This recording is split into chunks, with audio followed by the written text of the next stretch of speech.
Baik, sahabat yang budiman, teman-teman subscriber dimanapun berada. Sekarang ini saya sedang berada di GOR, ya, GOR atau Stasiun Gelora Kolaka. Hari ini sambil berolahraga kita akan buat konten, ya, konten tentang edukasi hukum. Baik, kita mulai. Assalamualaikum warahmatullahi wabarakatuh. Alhamdulillahi rabbil alamin. Wassalatu wassalamu ala asrafil anbiya'i wal mursalin Sayyidina Muhammadin wa ala alihi wa sahbihi ajma'in, amma ba'du. Sahabatku yang budiman, sahabat, selamat datang di channel ini, dalam channel yang terpercaya, tentunya di channel sahabat-sahabat budiman, di channel Dr. Ari Tulung. Sahabat-sahabat yang budiman, hari ini saya ingin memberikan edukasi singkat tentang hukum, dan kali ini saya akan memberikan materi tentang jenis-jenis alat bukti. Sebenarnya materi ini sudah sering saya bawakan di perkuliahan, namun karena masih banyak yang bertanya, meminta supaya materi ini lebih diperjelas lagi. Dan materi ini sudah pernah saya sampaikan, ya, tetapi hanya menyebutkan jenis-jenis alat bukti saja, tetapi tidak menerangkan secara mendetail. Baik, hari ini saya akan menerangkan secara mendetail, ya. Nah, sebelum saya terangkan secara mendetail, secara rinci, maka saya akan mengulangi kembali apa yang sudah pernah saya terangkan pada konten sebelumnya tentang jenis-jenis alat bukti. Sahabatku yang budiman, dimanapun berada, di Indonesia maupun di luar Indonesia, khususnya di Kolaka, alat bukti atau jenis-jenis alat bukti dapat kita temukan di dalam KUH Perdata, HIR maupun RPK. Jadi ini alat bukti perdata, ya, bukan alat bukti pidana. Nah, jenis-jenis alat bukti perdata kali ini saya akan menerangkan dari yang termuat di dalam Kitab Undang-Undang Hukum Perdata, ya, karena HIR dan RPK isinya sama, ya, sama-sama 5 alat bukti. Sahabat yang budiman, di dalam pasal 1866 KUH Perdata, maka alat bukti perdata itu dibagi menjadi 5. Sahabat yang budiman, mohon maaf kalau saya agak singkat, ya, maksud saya agak pelan-pelan bicaranya ini supaya sahabat yang budiman dapat dengan mudah mengikutinya atau mencatat di selembar kertas. Jadi saya ulangi, sahabat yang budiman, di dalam pasal 1866 KUH Perdata, alat bukti perdata itu dibagi menjadi 5. Yang pertama adalah bukti tertulis. Yang kedua adalah bukti saksi. Yang ketiga adalah persangkaan. Kemudian yang keempat adalah pengakuan, dan yang kelima adalah sumpah. Itulah 5 jenis alat bukti di dalam hukum perdata. Sahabat yang budiman, mari kita jelaskan satu persatu secara rinci kelima jenis alat bukti ini. Di dalam pasal 1867, pembuktian dengan tulisan dilakukan dengan tulisan otentik atau dengan tulisan di bawah tangan. Pasal 1867 ini itu memberikan pembagian tentang alat bukti tertulis dengan jelas dinyatakan di situ di pada pasal 1867 bahwa alat bukti tertulis itu yang pertama adalah alat bukti otentik dan kedua adalah alat bukti di bawah atau saya ulangi sahabatku, alat bukti tertulis itu dibagi menjadi dua menurut ketentuan pasal 1867 ini. Yang pertama adalah tulisan otentik atau kita kenal biasa akta otentik, dan kedua adalah akta di bawah tangan atau tulisan di bawah tangan. Ditambah satu lagi sahabatku yang budiman, dalam praktek kita kenal dengan surat biasa. Jadi surat biasa ini bisa juga menjadi alat bukti. Nah, mari kita jelaskan satu persatu sahabatku. Alat bukti otentik, ya, kita masuk dulu pada pengertiannya ya. Alat bukti otentik sebagaimana dijelaskan di dalam pasal 1868. Silakan sahabatku yang budiman bisa membuka KUH Perdata, kita sama-sama belajar ya.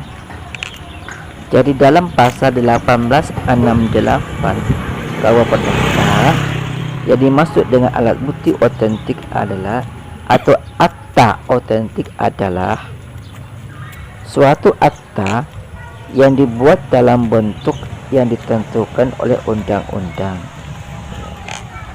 oleh atau di hadapan pejabat umum yang berwenang untuk itu di tempat akta itu dibuat. Jadi ini karena kalimat hukumnya saya akan perjelas sahabatku, sahabat yang budiman. Ini maksud dari kata-kata ini adalah bahwa akta otentik itu adalah akta yang dibuat oleh pejabat yang berwenang dan sudah ditentukan oleh undang-undang, ya. Nah, dibuatnya itu dibuat di tempat di mana akta itu dibuat. Jadi kita lihat ketentuan undang-undangnya.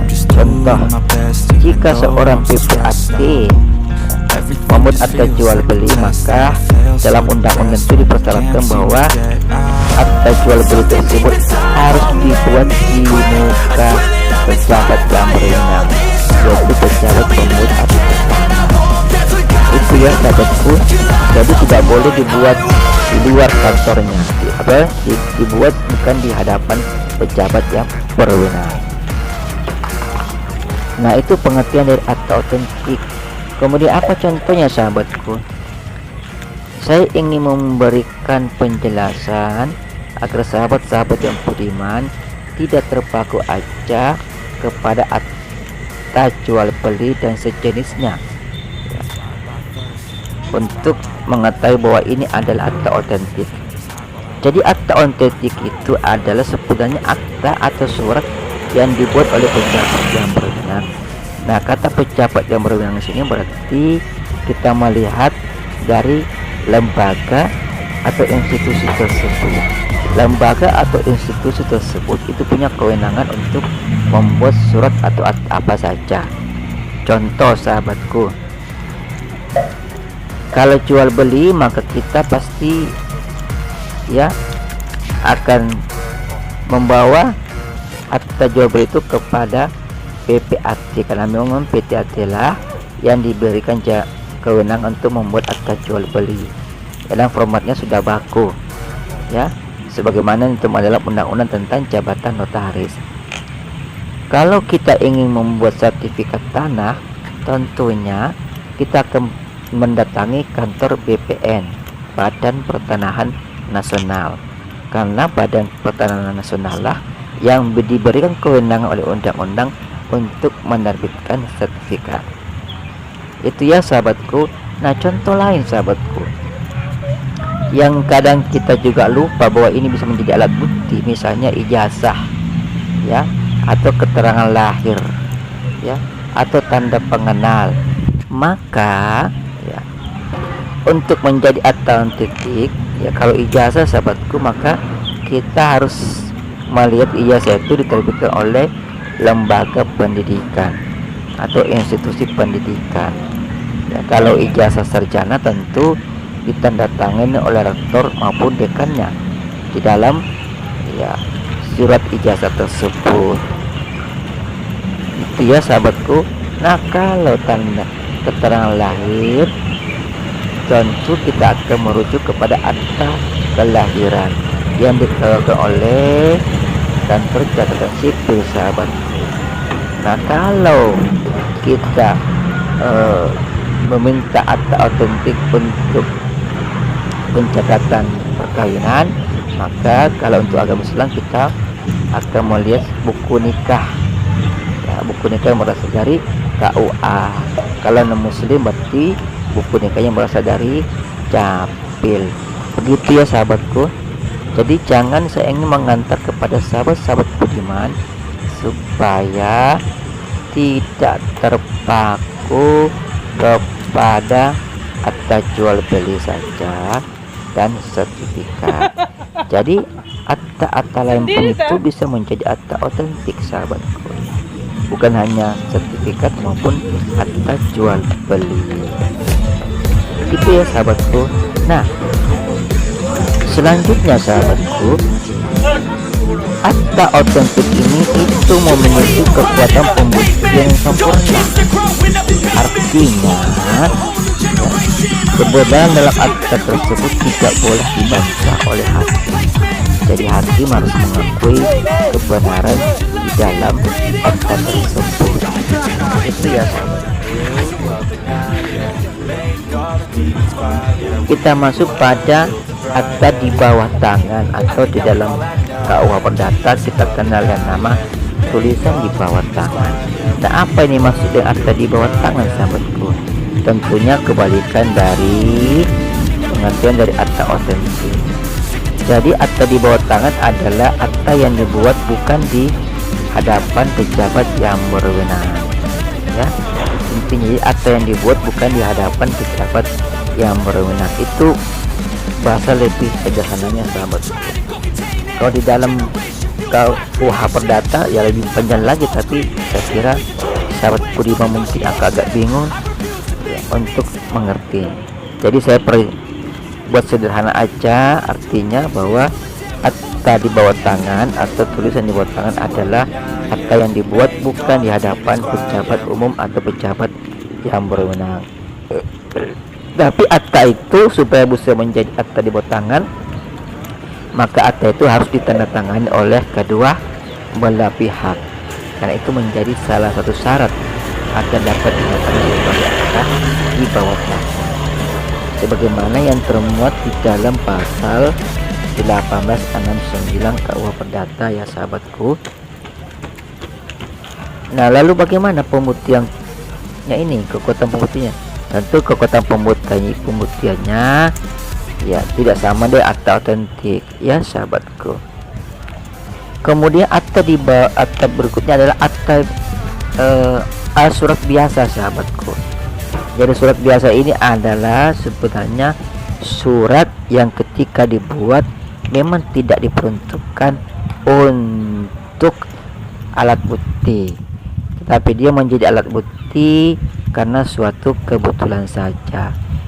Jadi isi dari surat biasa ini adalah keterangan-keterangan atau kondisi-kondisi yang menerangkan tentang apa-apa saja yang sudah dilakukan oleh salah satu pihak ya, begitu. Jadi ini adalah surat atau akta yang tidak sengaja dijadikan, yang tujuannya memang bukan untuk alat bukti sahabatku, begitu.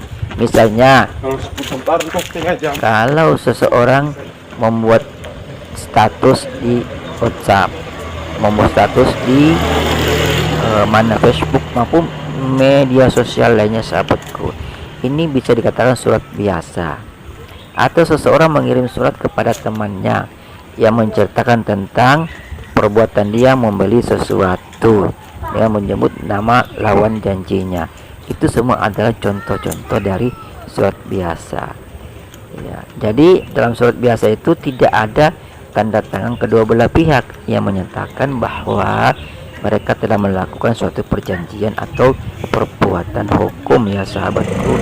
Jadi intinya bahwa hadirnya surat biasa itu memang diperuntukkan bukan untuk dijadikan sebagai alat bukti ya, tapi sekedar ya keterangan-keterangan biasa aja ya, keterangan-keterangan biasa. Nah selanjutnya sahabatku,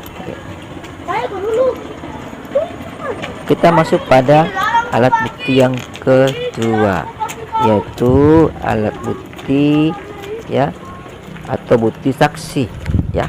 Alat bukti yang kedua ini kita kenal nama bukti saksi. Apa itu bukti saksi, sahabat yang budiman? Mari kita dengarkan secara perlahan. Bukti saksi adalah orang yang memberikan keterangan di hadapan persidangan tentang suatu hal yang ia ketahui, sahabatku ya, didengar dan dilihat sendiri maupun dialami sendiri, yang penjelasannya itu membuat terang suatu peristiwa. Begitu sahabatku. Jadi intinya di sini bahwa seorang saksi itu dia harus mengetahui sendiri, mendengar sendiri, melihat sendiri, ataupun mengalami sendiri ya. Seperti itu sahabat, itu adalah saksi ya. Dan penjelasannya itu membuat terang suatu peristiwa sehingga hakim ya bisa menjadi yakin. Sahabat yang budiman, di dalam mengajukan saksi tentunya tidak sembarangan, sahabatku ya. Kita harus melihat syarat-syarat yang ditetapkan oleh undang-undang agar saksi atau keterangan saksi tersebut dapat diterima oleh hakim, dipercaya, dan dapat pula menguatkan dalil-dalil kita. Saksi untuk dapat dianggap saksi, maka kita harus melihat jumlahnya, yaitu minimal 2 orang saksi, karena sebagaimana asasnya unus justice nullus justice, satu saksi kalah saksi. Namun timbul pertanyaan, sahabatku, bagaimana kalau hanya 1 orang saksi? Apa boleh? Apa enggak? Ya. Di sini saya bisa memberikan suatu kesimpulan bahwa boleh, sahabatku, tetapi ada tapinya. Ya, boleh 1 saksi, tapi di dalam ya pasal 1905 KUH Perdata, nanti silahkan dicek lagi ya sahabatku pasalnya. Jadi di dalam pasal 1905 KUH Perdata bahwa satu saksi jika tidak didukung oleh alat bukti yang lain, maka keterangannya tidak boleh dipercaya. Jadi 1 saksi boleh, tapi dengan ketentuan bahwa harus ada 1 alat bukti yang mendukung keterangannya. Jika tidak ada 1 alat bukti lagi yang mendukung keterangannya, maka kesaksian dari saksi tersebut tidak boleh dipercaya. Makanya berlakulah asas unus justice nullus justice. Sahabatku, untuk alat bukti yang lain, maka keterangannya tidak boleh dipercaya. Syarat kedua agar kita dapat mengajukan saksi, atau syarat kedua kalau kita ingin mengajukan saksi ke persidangan, kalau tadi jumlahnya ya, jumlahnya minimal 2, tidak boleh 1. Boleh 1 tapi dengan syarat yang tadi yang saya sudah terangkan. Nah syarat kedua ini untuk menjadi saksi di persidangan, yaitu keterangan saksi ya, jika saksi ada lebih dari 1 orang, dan memang harus 1 orang lebih ya, misalnya 2 orang, 3 orang atau lebih, maka keterangan saksi yang satu dengan lainnya itu tidak boleh saling tumpang tindih. Tentu saja ini ya, ini logika yang main antara saksi satu dan saksi lainnya tidak boleh tumpang tindih ya, tidak boleh saling berlawanan. Hal ini merujuk pada pasal 1906 KUH Perdata, sahabatku, yang kurang lebih menyatakan bahwa keterangan saksi-saksi tersebut harus saling bersesuaian, berhubungan dalam artian keterangan saksi satu dan lainnya tidak boleh berbeda-beda, bahkan tidak boleh saling bantah-membantah sahabatku. Yang satu bilang udah lunas, ya contoh yang satu bilang sudah lunas Pak Hakim, tapi yang lunasnya baru 5.000. Yang satu bilang dia sudah lunas Pak Hakim, tapi lunasnya baru 2.500. Ini kan ya saling bantah-membantah juga atau tidak bersesuaian. Itulah ya sahabatku ya. Nah berikutnya ya, untuk menjadi syarat dari seorang saksi ya, ini yang saya kira juga perlu diketahui oleh sahabat-sahabat yang budiman ya. Syarat berikutnya adalah dari segi personalia atau kepribadian sahabatku. Artinya saksi itu dari segi umur ya haruslah sudah dewasa ya, itu yang dimaksud dengan syarat personalia atau kepribadian. Jangan sekali-sekali menghadirkan saksi di muka persidangan tetapi umurnya belum mencapai umur kedewasaan sahabatku. Nah sekarang ini untuk mengacu pada umur kedewasaan, kita mengacu kepada Undang-Undang Perlindungan Anak, di mana di situ pada pasal 1 dinyatakan bahwa yang bukan anak itu atau anak adalah mereka yang berumur di bawah 18 tahun. Jadi kalau ditanya mana bukan anak atau yang manakah yang dimaksud dewasa, maka dewasa adalah mereka yang sudah genap berumur 18 tahun. Kemudian selanjutnya sahabatku, saksi tidak boleh berada di bawah pengempuan. Kemudian tidak boleh juga di bawah perwalian, jelas ya, pengampuan, perwalian, iya, tidak boleh. Seorang saksi tidak boleh berada di bawah dua lembaga ini, baik lembaga pengampuan maupun lembaga ya perwalian. Jadi kalau di bawah pengampuan itu sahabatku ya, maka orang itu bisa saja gila ya. Jadi orang gila tidak boleh menjadi saksi. Orang dungu ya, bedakan gila sama dungu ya sahabatku. Kalau gila itu berarti pikirnya tidak waras, kalau dungu berarti dia orang terbelakang ya, pikirnya keterbelakang ya, keterbelakang mental, tapi tidak gila sahabatku. Kemudian orang boros dan gelap mata ini adalah pemarah. Semua itu berada di bawah pengampuan ya. Begitu ya sahabatku. Atau ditambah lagi, saksi tidak boleh diambil atau dihadirkan dalam persidangan yang merupakan orang yang sudah ditetapkan oleh hakim di dalam tahanan. Jadi jangan meminta tahanan untuk menjadi saksi sahabatku. Nah itulah syarat-syarat untuk menghadirkan saksi. Semoga syarat-syarat ini dapat dipahami. Ini bagi teman-teman pengacara, advokat, semoga ini dapat betul dipahami. Jadi dalam menghadirkan saksi itu tidak semaunya para pihak, harus ada syarat-syarat yang diikuti. Bukti atau alat bukti yang berikutnya adalah persangkaan. Nah ini bisa kita lihat dalam pasal 1915 KUH Perdata sahabatku. Dalam pasal 1915 KUH Perdata, saya ulangi ya. Jadi dalam pasal 1915 KUH Perdata, ini maksud yang persangkaan adalah kesimpulan yang oleh undang-undang atau hakim ditarik dari suatu peristiwa yang diketahui umum ke arah suatu peristiwa yang khusus ya. Dari pengertian ini maka persangkaan itu ada dua sahabat yang budiman. Yang pertama, persangkaan undang-undang. Persangkaan undang-undang adalah kesimpulan yang telah ditetapkan oleh undang-undang. Jadi bukan lagi hakim yang memberikan kesimpulan, tetapi undang-undang.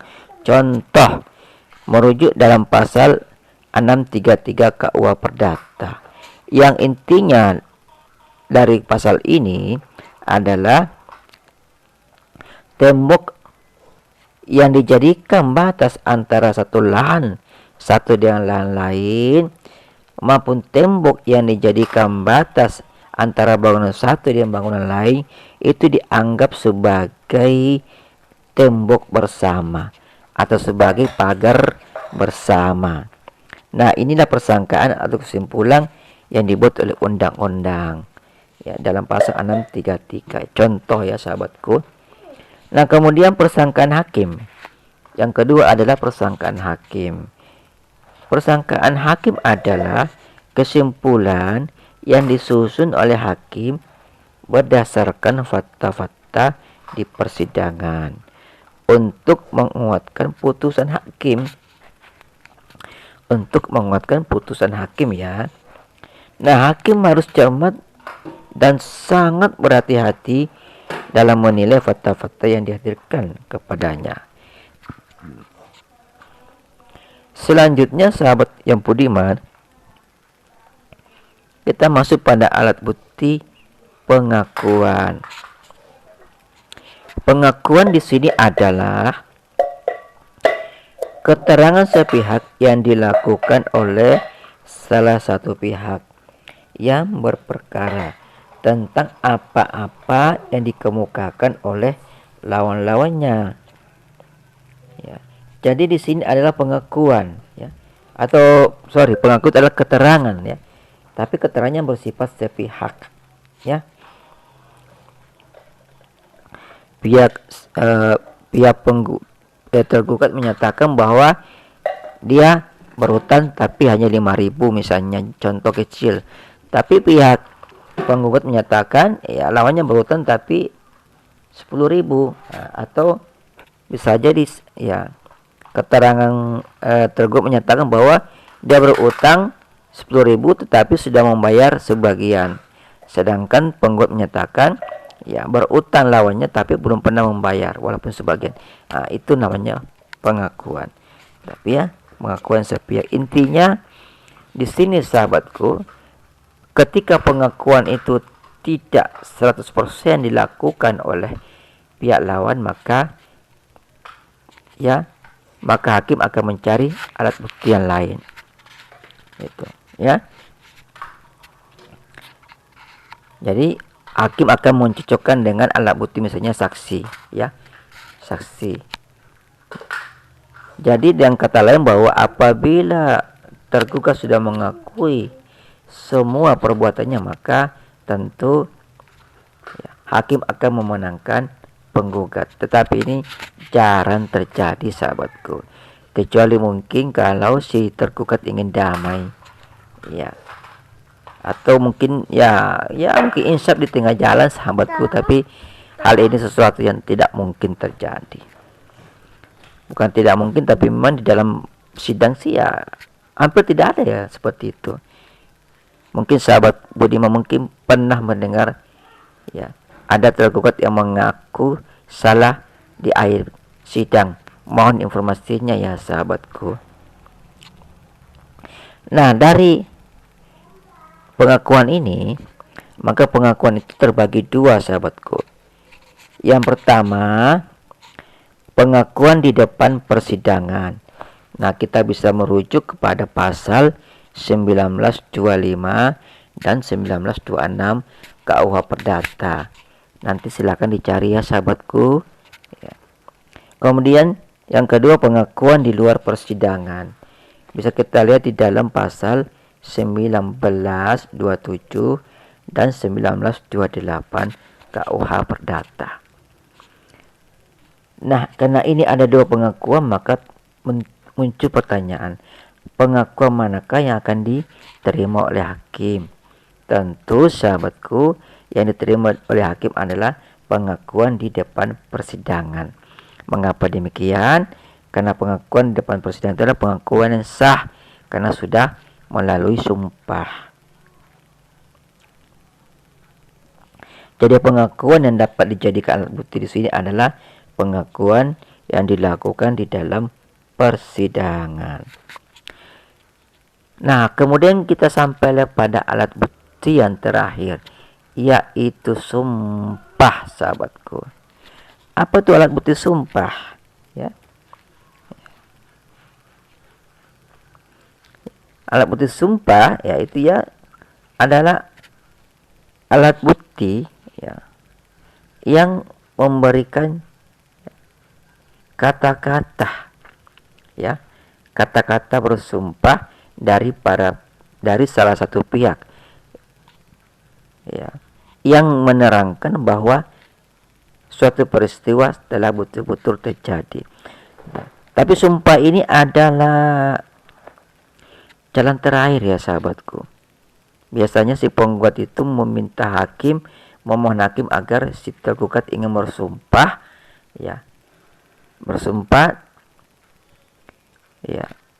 bersumpah tentang suatu perbuatan dia lakukan. Jika dia sumpahnya bohong, maka dia bersedia menerima azab. Itu jadi sumpah ini sahabatku sangat erat kaitannya dengan sikap agama seseorang. Jadi keyakinan kepada agama, ketuhanan. Tuhan yang akan memberikan balasan apabila lawan itu bersumpah tidak sesuai dengan apa yang ia lakukan.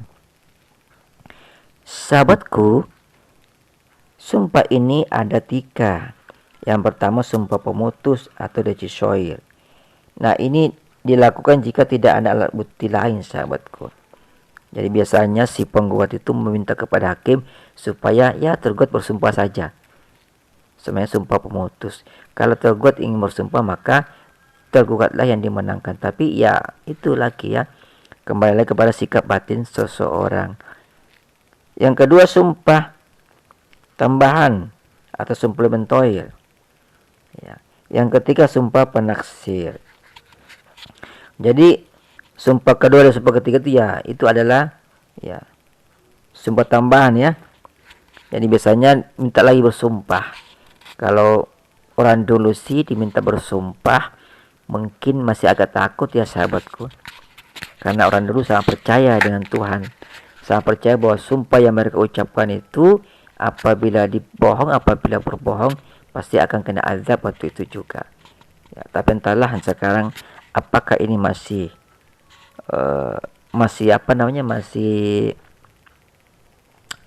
relevan dengan perkembangan sekarang. Mungkin sebaiknya sumpah ini sudah harus dihilangkan. Kalau saya pribadi begitu ya sahabatku.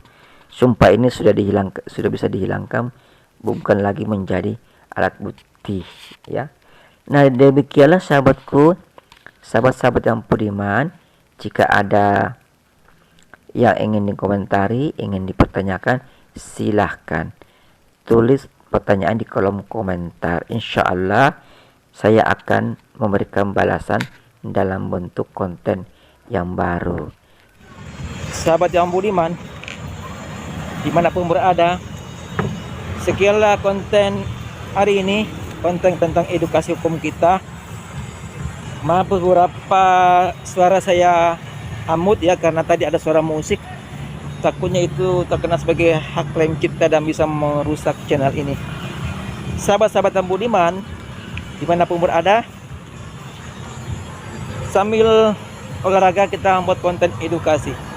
Biasanya konten sambil olahraga itu konten yang substansinya umum-umum aja, tapi ini barusan kali ini saya mencoba untuk menggabungkan antara aktivitas fisik dengan aktivitas otak.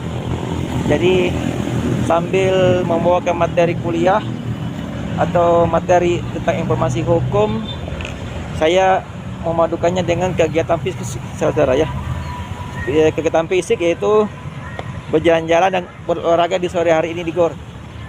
Memang sih ini kegiatan yang sangat melelahkan, tapi juga menyenangkan. Melelahkan dan menyenangkan, jadi sekaligus merefleksikan otak dan juga membuat segar kita punya badan Jadi dua hal bekerja dalam tubuh kita, otak dan fisik. Jadi antara analisa, naluri dan gerakan tubuh itu menjadi satu. Semoga konten ini bisa bermanfaat untuk kita semua. Sekian dari saya. Wassalamualaikum warahmatullahi wabarakatuh. Ingat, jangan lupa like, subscribe, komen, dan share. Jika sekiranya konten ini tidak bermanfaat, silakan di-unlike ya. Tapi jika bermanfaat, silakan di-like dan di-share ke sebanyak-banyaknya teman-teman yang budiman lainnya. Sekian, wassalamualaikum warahmatullahi wabarakatuh.